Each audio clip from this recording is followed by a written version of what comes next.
এই bike ride করা আর হাতি পালা সমান কথা।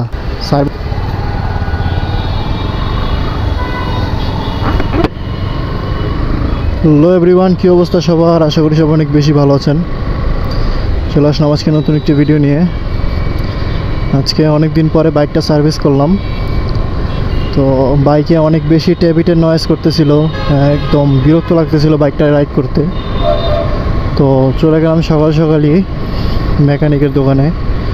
সো আমি আবার পরিচিত মেকানিক ছাড়া বাইক অন্য কারো কাছে থেকে খোলাই না। তো আমি মেকানিক আসে নাই সকালবেলা, আমি আবার 60 ফিট গেছিলাম। তো ওইখানে যে বাজাজের যে অথরাইজ সার্ভিস সেন্টার আছে ওইখানে কথা বলে দেখি যে আদৌ বাইকে কি সমস্যা।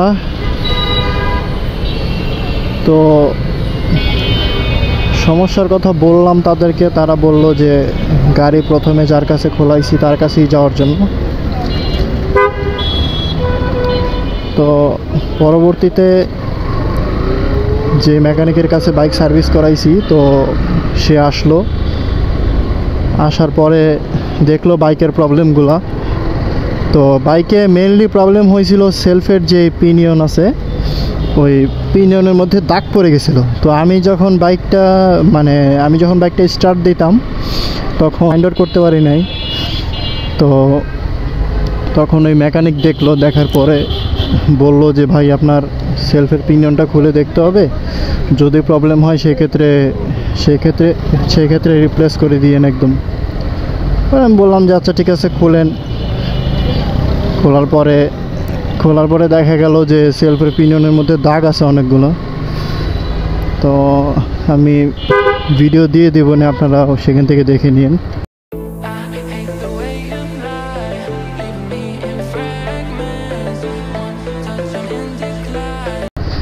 তো এটা হচ্ছে প্রথম সমস্যা। সেকেন্ড সমস্যা হচ্ছে বাইকের টেপিটে অনেক বেশি নয়েজ করতেছিল।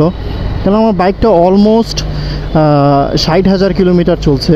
তো আমার বাইকের বয়স আছে তো বয়স অনুযায়ী কোম্পানি রেকমেন্ড করে যে ইনলেট ভ্যালভের গ্যাপ হবে 0.05 mm অ্যান্ড হচ্ছে এক্সস্টের গ্যাপ হবে 0.08 mm। তো আমি সেটা মেকানিককে বললাম যে ভাই এরকম গ্যাপটা যেন অ্যাকুরেট হয়। উনি হচ্ছে ফিলার গজের মাধ্যমে সুন্দর মতো করে একদম মেজার করে অ্যাকুরেটভাবে অ্যাডজাস্ট করে দিছে। তো মেকানিক আরেকটা ইনফরমেশন দিল আমাকে, সেটা হচ্ছে যে আপনার বাইক তো 60,000 কিলো চলতেছে। তো আপনি এখন কোম্পানি যে রেকমেন্ড করে যে গজটা ফিলার গজটা দিয়ে মাপার জন্য, যেমন ইনলেটে হচ্ছে 5 অ্যান্ড হচ্ছে এক্সস্টে 8। তো আপনি কোম্পানি রেকমেন্ড করে যে ওই গ্যাপটা আর দিতে পারবেন না, কারণ হচ্ছে আপনার বাইকে বয়স হয়েছে অনেক বেশি। এটা হচ্ছে কাদের জন্য? যারা হচ্ছে নতুন বাইক ইউজ করে, এই গ্যাপটা হচ্ছে তাদের জন্য। কিন্তু আমার বাইকের তো অলমোস্ট 50,000 কিলোমিটার পার হয়ে গেছে, তো আমি আর সেই গ্যাপটা দিতে পারি নাই। তো আমারটা এখন বর্তমানে যে গ্যাপটা দেওয়া আছে সেটা হচ্ছে ইনলেটে 5 আর হচ্ছে এক্সস্টে 6। তো এটা হচ্ছে এই 6টা 0.06 mm থাকবে না যখন বাইকটা গরম হবে। তো ওইটুকু একদম ফিল আপ হয়ে যাবে, তখন আর বাইকে কোনো প্রকার সাউন্ড করবে না। দেখা যায় আমরা অনেকে বাইক রাইড করার পরে দেখা যায় যে ইঞ্জিনের সাউন্ডটা ছাইড়া দেয়। তো সেই ক্ষেত্রে তখন আর এই সাউন্ডটা ছাড়বে না। তো এই জন্য একটু ফিলার গজ দিয়ে একটু মাপটা একটু কম দেয়া। তো মেকানিককে বললাম আমি যে এটা আমার ইন ফিউচার কোনো প্রবলেম হবে কি না। তো মেকানিক আমাকে বলল যে না, আপনার বাইকের ইন ফিউচার কোনো প্রবলেম হবে না, আপনি চালাতে থাকেন, তারপর একটা দেখা যাবে পরে কি হবে। তো আমি যেই সেলফের পিনিয়নটা যেটার ভিতরে কাজ করাইছি লেদের মাধ্যমে পলিশ করাইছি, তো এটা আমি সেলফের পিনিয়ন হচ্ছে ওনারা আপনার রোলার বিয়ারিং সহ বিক্রি করে, ওনারা আলাদা বিক্রি করবেন না।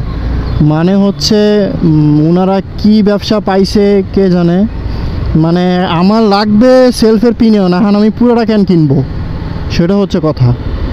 পুরোটা তো আমি কিনতে পারবো না, কারণ ওটার প্রাইস অলমোস্ট 4,000 টাকার উপরে। তো যেখানে আমার সামান্য স্ক্র্যাচ পড়ছে সেখানে তো আমি 4,000 টাকা দিয়ে একটা প্রোডাক্ট লাগাইতে পারি না, তাই না?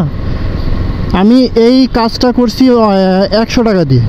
100 টাকা দিয়ে আমি হচ্ছে লেদের থেকে প্রিমিয়ামটা পলিশ করাইছি, একদম নতুনের মতো হয়েছে।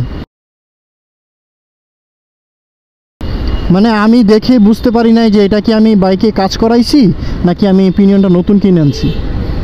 তো অনেক মেকানিক ভাই আছে যারা হচ্ছে কি করে, একটু মাথা দিয়ে চিন্তা করে না যে দেখি মানে রাইডারের টাকা পয়সা বাঁচানো যায় কিনা। ওরা হচ্ছে চিন্তা করে যে নতুন আনবেন, নতুন লাগাই দিমু। হ্যাঁ, মানে গেলে ড্রাইভারের যাবে, হ্যাঁ রাইডারের যাবে, গেলে গেলে তো আর ওনার যাবে না, তো ওনার এই নিয়ে তো মাথা ব্যথা নাই। সো এই হচ্ছে কথা। যাক, সমস্যা নাই, কিন্তু সার্ভিসিং চার্জটা একটু বেশি নিয়ে নিছে, 1000 টাকা নিছে সার্ভিসিং চার্জ। কারণ ম্যাগনেট সাইড পুরোটা খোলা হয়েছে, অ্যান্ড দেন টেবিট অ্যাডজাস্ট করা হয়েছে। তবে এনএসের টেবিট অ্যাডজাস্ট করতে এমনিও আপনার 300 350, কোনো জায়গায় 400 টাকাও লাগে। ভাই অনেক হ্যাসেল, বুঝছেন, এই বাইকটা মানে বাইকটা কাজ করাতে গেলে অনেক বেশি হ্যাসেল। কিন্তু আপনি সারাদিন বাইকটা রাইড করবেন, কোনো মানে প্রবলেম পাবেন না বাইকটার ভিতরে, যে পাওয়ার ল্যাকিং সমস্যা বা গরম হয়ে গেলে পাওয়ার ছেড়ে দেওয়া, মানে এমন কোনো কিছুই পাবেন না এটার মধ্যে। এই জিনিসটা হচ্ছে বাইকটার জন্য খুবই ভালো, আমার কাছে এই জিনিসটাগুলো খুবই ভালো লাগছে। সো এই ছিল আজকের ভিডিও। এখন যাচ্ছি বাসার দিকে।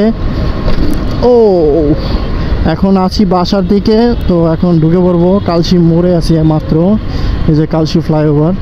তো আমি সামনে থেকে ইউটার্ন করব। সো ভিডিওটা কেমন লাগলো, কোনো ইনফরমেশন জানতে চাইলে অবশ্যই কমেন্ট করে জানাবেন। অ্যান্ড হচ্ছে ভিডিওটা কেমন লাগলো অবশ্যই কমেন্ট করবেন।